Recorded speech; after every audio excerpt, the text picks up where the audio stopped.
श्री गणेश दत्त गुरुभ्यो नमः। मन्नाथः श्री जगन्नाथः मद्गुरुः श्री जगद्गुरुः मदात्मा सर्वभूतात्मा तस्मै श्री गुरवे नमः।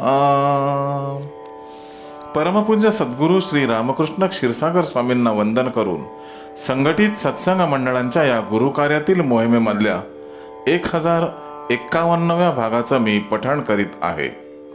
आज फाल्गुन कृष्ण पंचमी, रविवार दिनांक 12 मार्च 2023। आजचा दिनविशेष म्हणजे आज रंगपंचमी। उपदेशामृत संग्रह भाग 2 या ग्रंथातील परमपूज्य सद्गुरू श्री रामकृष्ण क्षीरसागर स्वामींनी आपल्या प्रासादिक वाणीतून दिलेल्या अनुग्रह आशीर्वादाच्या पुढील भागाचं मी पठण करीत आहे। या भागात परमपूज्य सद्गुरू म्हणतात, रामकृष्ण परमहंस एका ठिकाणी असं म्हणाले की ज्या ठिकाणी माझं चित्र आहे तिथं मी आहेच। रामकृष्ण हे सिद्ध पुरुषांपैकी होते, परमात्माच होते।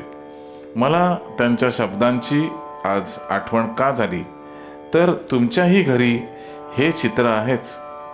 नाव रामकृष्ण असेल तरी मी रामकृष्ण नाही, मी अगदी सामान्य व्यक्ती आहे।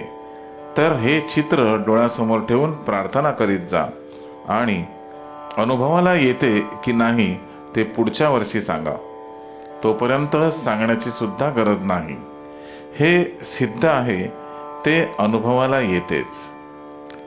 आपल्या अंतःकरणात किती ओलावा आहे त्याचप्रमाणे आपल्या अंतःकरणात किती भक्ती आहे, आपल्या गुरूंच्या बद्दल आपल्या मनात किती आदर आहे हे पाहायचं असेल तर ह्या अनुभवाची गरज आहे।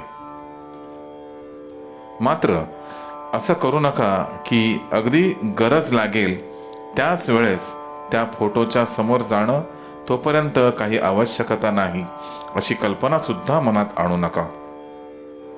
नित्य दर्शन करीत जा, प्रार्थना करीत जा आणि शक्यतो अनुभव आहे तो प्रत्यक्ष घेत जा। आत्ता आपल्याला जो अनुग्रह केलेला आहे, मार्गदर्शन केलेले आहे, ह्याचा आपण सातत्याने विचार करावा। गुरु परंपरा, गुरुवाक्य आणि आशीर्वाद ह्या तिन्हींचा आज एके ठिकाणी संगम झालेला आहे। हे वाक्य अमृततुल्य माना आणि त्याचे प्रत्यक्ष आचरण करा। तुमचं इच्छित पूर्ण होईल असा आशीर्वाद मी देतो। श्री गुरुदेव दत्त। भगवान श्री दत्तात्रय सत्संग मंडळ मुंबई, बैठक क्रमांक 61, दिनांक 16/2/1985। मणिमलय मनोज्ञे प्राणी प्रज्ञे तथानाः शीतल समल रामा तुंग भक्ताभिरामा बसतु शिशिनी भास्त्या वाची वाल्या देवताना। इस चराचर विश्व का सृष्टिकर्ता जो परम पिता परमात्मा है, इसकी कृपा सभी लोगों को अवश्य चाहिए। बिना भगवान की इच्छा एक तिनका भी चलता नहीं। तेन बिना तृणवती न चलती, ये शास्त्र में कहा गया है। तब वैसी अपार शक्ति जिसमें है वैसा और कोई दूसरा नहीं। ये भगवान वास्तव्य तो पर एक ही है, लेकिन इसके नाम तो बहुत है। एक ही भगवान को हम शिव, विष्णु, देवी, गणेश, दत्तात्रेय ऐसे बहुत नाम से पुकारते हैं। यद्यपि नाम भिन्न होते हैं, लेकिन चैतन्य में कोई फर्क नहीं होता है। इसलिए जिस भी भगवान की मूर्ति का पूजन करें उससे हम अवश्य श्रेय पाएंगे। भगवान इतनी मूर्तियों का ग्रहण किया उपासकों की सुविधा के लिए। कुछ लोग शंख, चक्र, गदाधारी रूप को पसंद करते हैं और कुछ लोग त्रिशूल, डमरूधारी रूप को पसंद करते हैं। जिनको जिस रूप में प्रीति होती है वे उसी रूप का पूजन ध्यान कर सकते हैं। लेकिन हमें इस समय पर इस पर ध्यान देना चाहिए कि जब हम शिव जी का पूजन करते हैं तब हमें विष्णु पर द्वेष नहीं करना चाहिए। बहुत लोगों में वे एक गलत फहमी है। वे शिवजी की उपासना करते वक्त वे समझते हैं कि विष्णु उससे कम है, और कुछ लोग विष्णु की उपासना करते समय ये सोचते हैं कि शिवजी विष्णु से कम है। ये भाव जो है शास्त्र में निषिद्ध है।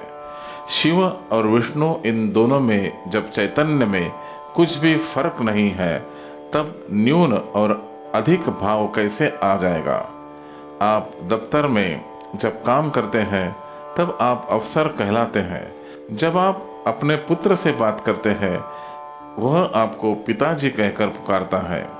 आपके यहाँ काम करने वाला है, वह आपको मालिक समझता है। वहाँ जो मालिक हो गया, यहाँ जो पिता हो गया, ये दोनों अलग है क्या? नहीं। इसकी दृष्टि में आप मालिक है, उसकी दृष्टि में आप पिता है, लेकिन आप तो एक ही है। वैसे ही हम शिव, विष्णु, देवी इत्यादि भगवान की मूर्तियों की पूजा करते वक्त मन में कुछ भी भेद भावना ना करें। शास्त्र और ये कहता है, वही भगवान जब सृष्टि करता है तब ब्रह्मा कहलाता है, जब इसका परिपालन करता है तब विष्णु कहलाता है, और जब संहार करता है तब रुद्र कहलाता है। एकस्य कास्य च देशेश जगत प्रसृति हेवो अनादि पुरुषस्य महाविभूतेः सृष्टि स्थिति प्रलय कार्य विभाग योगः ब्रह्मरेति विष्णुरेति रुद्ररेति प्रतीतिः।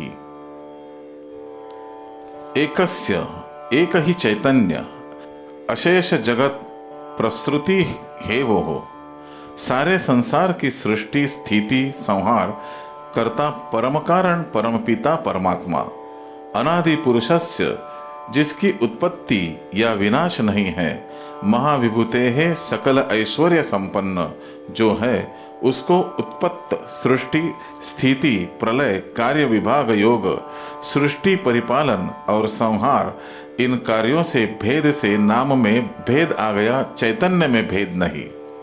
वैसे जब शास्त्र बताता है, वैसे समय पर जब हम ब्रह्मा विष्णु रुद्र इन मूर्तियों में फर्क देखें, वह बहुत गलत हो जाता है। इसलिए हम भगवान दत्तात्रेय को मानते हैं, वो त्रिमूर्तियों का स्वरूप है।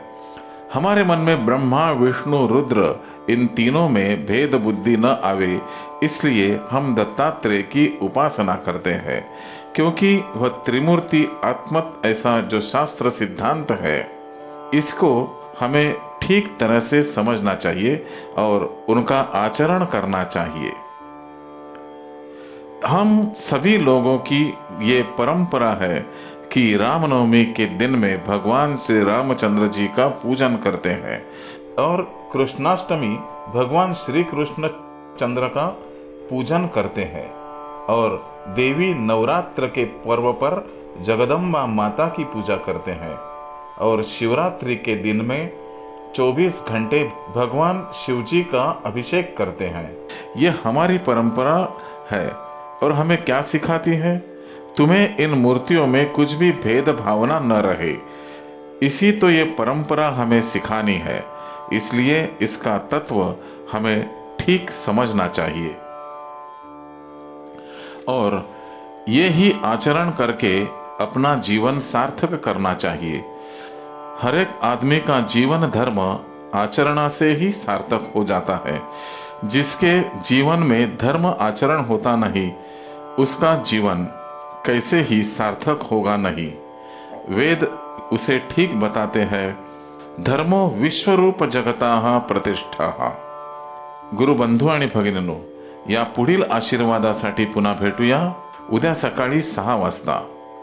श्री गुरुदेव दत्त।